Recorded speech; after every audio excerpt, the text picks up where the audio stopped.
നമസ്കാരം. സൂംബയുടെ സുന്ദര താളമാണല്ലോ ചുറ്റും മുഴങ്ങുന്നത്.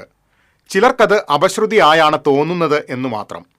സൂംബ കുട്ടികൾക്ക് ശാരീരികവും മാനസികവുമായ ഉണർവ് നൽകുന്നുണ്ടെങ്കിൽ അവർ കളിക്കട്ടെന്നേ. ആരെയും ഉന്തിത്തള്ളി തട്ടേൽ കയറ്റുന്നില്ലല്ലോ. കാലഘട്ടത്തിൻ്റെ മാറ്റങ്ങൾക്കൊപ്പം നീങ്ങാതെ, കാലത്തിൻ്റെ ചുവരെഴുത്ത് വായിക്കാതെ കാലാഹരണപ്പെട്ട വാദങ്ങളുമായി കുത്തിത്തിരിപ്പുണ്ടാക്കുന്നവർ അവരുടെ രംഗവും ആടട്ടെ. വിദ്യാലയ മുറ്റങ്ങളിൽ മാത്രമല്ല, തൃശൂർ കോർപ്പറേഷന്റെ കൗൺസിൽ യോഗത്തിലും സൂംബ നൃത്തത്തിന്റെ സാധ്യതകൾ പ്രയോജനപ്പെടുത്തിയിരിക്കുകയാണ് കോൺഗ്രസ് കൗൺസിലർമാർ. ഇവരുടെ പുരോഗമന ചിന്താഗതിയെ എത്ര അഭിനന്ദിച്ചാലും മതിയാകില്ല. മൈതാനത്തിന്റെ വിശാലതയിൽ മാത്രമല്ല, മേശപ്പുറത്തെ ഇത്തിരിയിടത്തും ഈ ഇളകിയാട്ട കലാരൂപം നിറഞ്ഞാടാമെന്ന് അവർ തെളിയിച്ചു.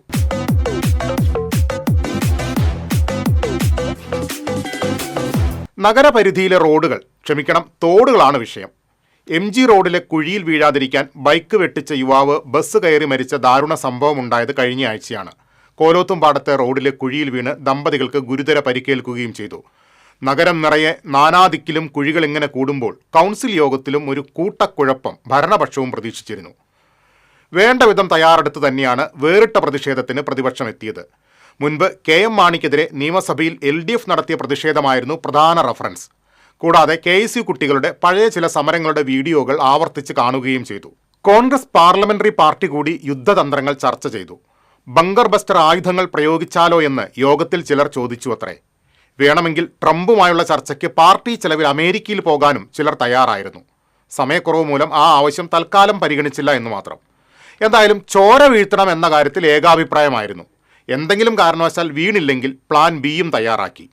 പോരാട്ടാനന്തരം ആവശ്യം വരുന്ന റീത്ത്, ചെണ്ട്, ഹാരം തുടങ്ങിയവയൊക്കെ കരുതാനും തീരുമാനമായി. കൗൺസിൽ യോഗദിനം രാവിലെ വീട്ടിൽ നിന്നിറങ്ങും മുൻപ് അമ്മേ ഞങ്ങൾ പോകുന്നു, വന്നില്ലെങ്കിൽ കരയരുതേ എന്ന മുദ്രാവാക്യം 3 തവണ ഉരുവിട്ട് എന്തിനും തയ്യാറായാണ് പടയാളികൾ പുറപ്പെട്ടത്. തിരിച്ചു വന്നിടാത്ത ദൂരയാത്രയല്ലിതൻ സഖാക്കളെ, അടിച്ചുടച്ചിടാവതല്ല തീർച്ച നമ്മൾ തൻ മനോബലം എന്ന വരികളും മനസ്സിൽ കടം കൊണ്ടു. അങ്ങനെ കൗൺസിൽ ദിനമെത്തി. അപ്പോഴാണ് ട്വിസ്റ്റ്. ചോര വീഴ്ത്താമെന്നേറ്റവർ കൈമലർത്തി. തിങ്കളാഴ്ച നല്ല ദിവസമല്ലത്രേ, വെള്ളിയാഴ്ചയാണെങ്കിൽ നോക്കാമെന്ന്. ഇനിയിപ്പോൾ പ്ലാൻ ബി തന്നെ ശരണം. നിമിഷ നേരത്തിനുള്ളിൽ സമരലഹരി സിരകളിൽ പടർന്ന പ്രതിപക്ഷം ചെഞ്ചോര ചുവപ്പിൽ മുങ്ങി. എന്നാൽ ചിലരുടെ ചോപ്പിനത്ര ചേല് പോരായിരുന്നു. വെള്ളം കൂടിപ്പോയോ എന്നൊരു സംശയം. പ്രതീകാത്മക ചോരപ്പുഴയാണ് ഒഴുക്കിയതത്രേ. പുറത്തെ പ്രതിഷേധം അങ്ങട് കളറായില്ലെന്ന് മനസ്സിലാക്കിയതോടെ അടുത്ത മുറയുടെ പ്രയോഗമായി. പൂവ് ചോദിച്ചെങ്കിൽ പൂക്കാലം തരുന്ന കൗൺസിലർ V ശിവൻകുട്ടിയായി മാറി. നിലത്തുനിന്ന് ഉയർന്നായിരുന്നു ചുവട്. നമ്മൾ ഇങ്ങനെയൊന്നും അല്ലടാ എന്നൊക്കെ ചിലർ പറഞ്ഞു നോക്കിയെങ്കിലും ഭരണപക്ഷത്തിന് മേൽ ജയം മാത്രം ആഗ്രഹിക്കുന്ന കൗൺസിലർ മേശപ്പുറത്ത് പ്രതിഷേധത്തിന്റെ പ്രകാശം പരത്തി. ഇതോടെ പ്രതിപക്ഷ നേതാവ് അടക്കമുള്ള കോൺഗ്രസ് കൗൺസിലർമാരും മേശപ്പുറത്ത് സൂംബ ചുവട് വെച്ച് വിദ്യാഭ്യാസ വകുപ്പിനോട് ഐക്യപ്പെട്ടു. പ്രതിപക്ഷ നേതാവ് രാജൻ പല്ലൻ മേയറായിരിക്കെ സ്വകാര്യ സ്ഥാപനത്തിന് വഴിവിട്ട് സഹായം നൽകിയത് മൂലം കോർപ്പറേഷന് 24 ലക്ഷം രൂപയുടെ നഷ്ടമുണ്ടായ വിഷയം ആദ്യ അജണ്ടയായി നിശ്ചയിച്ചതോടെ വെടിക്കെട്ടിന് മരുന്ന് നിറയ്ക്കാനുള്ള ചുമതല ഭരണപക്ഷം ഏറ്റെടുത്തു എന്ന് കരുതാം. അന്നത്തെ കൗൺസിൽ ഏകകണ്ഠമായി എടുത്ത തീരുമാനമെന്നായിരുന്നു രാജൻ പല്ലന്റെ പ്രതിരോധം. അവിടെ നിന്ന് MG റോഡിലെ കുഴിയിലേക്ക് നീങ്ങിയതോടെയാണ് കൂട്ടപ്പൊരിച്ചിലിന് തിരികൊളുത്തിയത്. പിന്നെ പോർവിളിയുടെ മാലപ്പടക്കം, മുദ്രാവാക്യങ്ങളുടെ കുഴിമിന്നി, കയ്യാങ്കളിയുടെ നിലയമിട്ട് എല്ലാം കൂടി കളറായി കൗൺസിൽ.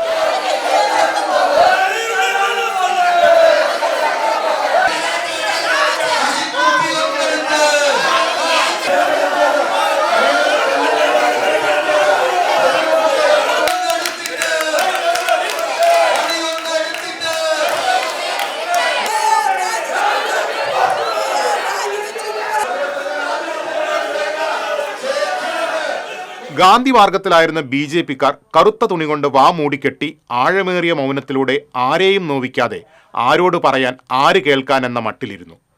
പൊരിഞ്ഞ പോരാട്ടം നടത്തിയ കോൺഗ്രസുകാർ സസ്പെൻഷനും തോളത്തിട്ട് വൈകിട്ട് വീട്ടിൽ ചെന്നു കയറി. ചുവന്ന കളർക്കുപ്പായം അലക്കി പിഴിഞ്ഞ ശേഷം ഭരണമാറ്റമെന്ന സുന്ദര സ്വപ്നവും കണ്ടുറങ്ങി. ഭരണമുന്നണിയെ പ്രതിക്കൂട്ടിലാക്കുന്ന ഒരു വിഷയത്തിലും ചർച്ചയില്ലാതെ രക്ഷപ്പെട്ടതിൻ്റെ ആശ്വാസത്തിൽ ഭരണപക്ഷവും സുഖസുഷുപ്തിയിലാണ്ടു. പാവം ജനം മാത്രം റോഡിലെ കുഴികളുടെ ആഴങ്ങൾ ദുസ്വപ്നം കണ്ട് ഇപ്പോഴും നിദ്രാവിഹീനങ്ങളായ രാത്രികൾ കഴിച്ചുകൂട്ടുന്നു.